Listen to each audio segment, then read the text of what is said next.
Halo sobat matematika yang kalau belajar matematika bilangnya permisi ke toilet, rupanya mampir ke kantin. Maaf, maaf. Nah, baik. Pada pertemuan kali ini pertemuan pertama ya.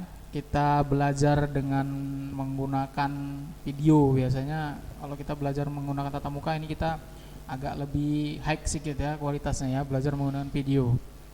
Nah, walaupun nggak tahu lah Bapak tentang ngerti nggak, tapi kita usahakan ya. Nah, pada pertemuan yang pertama ini kita membahas di bab pertama yaitu dimensi 3. Dimensi 3 ini nanti kaitannya dengan bangun ruang, Nak. Bangun ruang. Apa itu bangun ruang? Ya, ruang dibangun. Enggak ya. Kalau kelas SMP dulu kalian udah belajar tentang dimensi 2. Kaitannya kemana? Kaitannya ke bangun datar.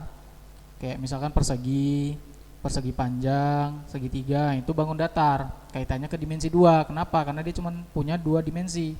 Contoh persegi panjang, dia punya dimensi panjang dan dimensi lebar, makanya dibilang dimensi 2. Nah, dimensi 3 ini nanti kaitannya ke bangun ruang.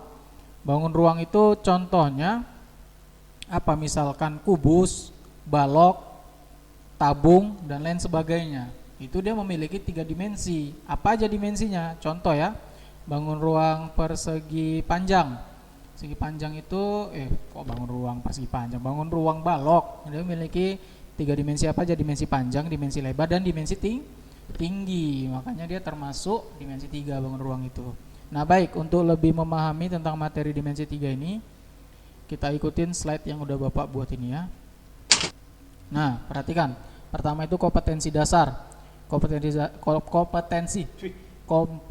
dasar ini penting untuk mempelajari suatu materi. Nah, biasanya dia terdiri dari kompetensi pengetahuan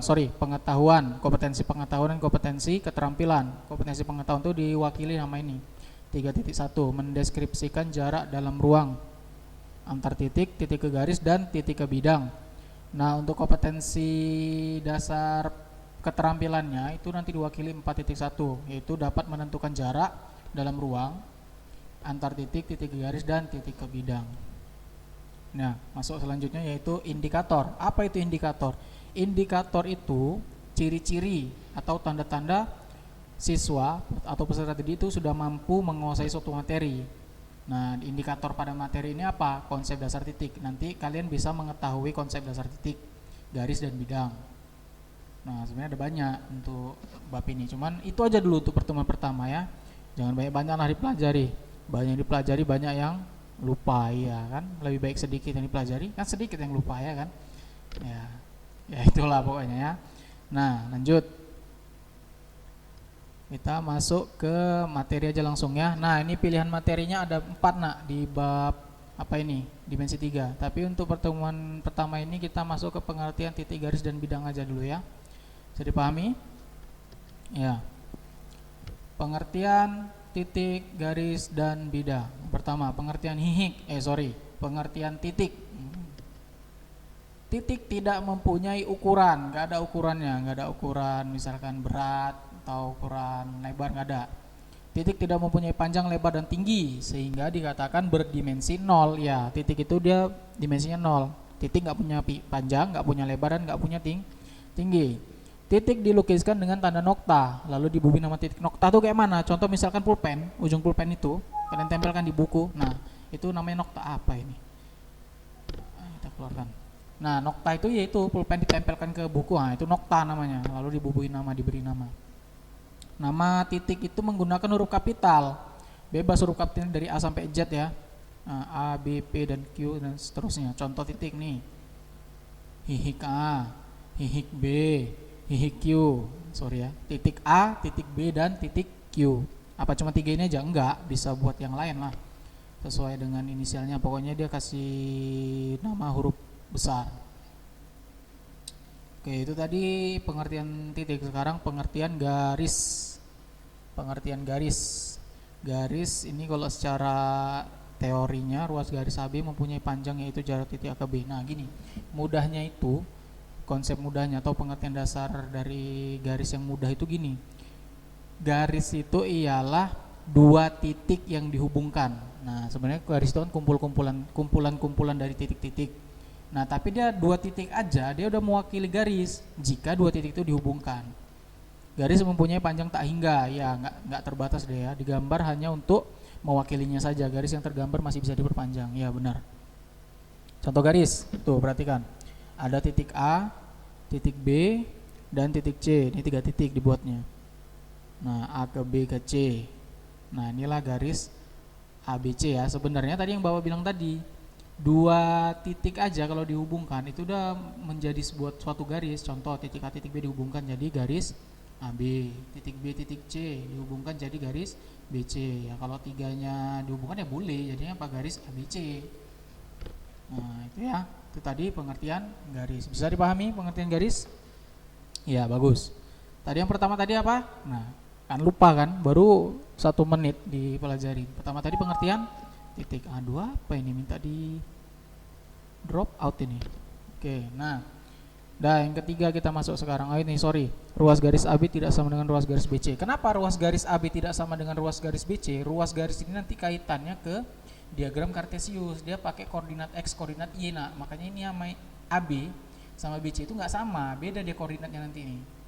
Nah tapi kalau dia garis AB itu sama dengan garis BC. Kenapa sama? Dia sama-sama di ruas garis yang ini AB, ya kan sama dia ruas garisnya ABC. AB itu berada di garis ABC, begitu juga BC kan di ruas garis ABC juga kan. Nah itu dia maksudnya. Oke, sekarang masuk ke pengertian bidang.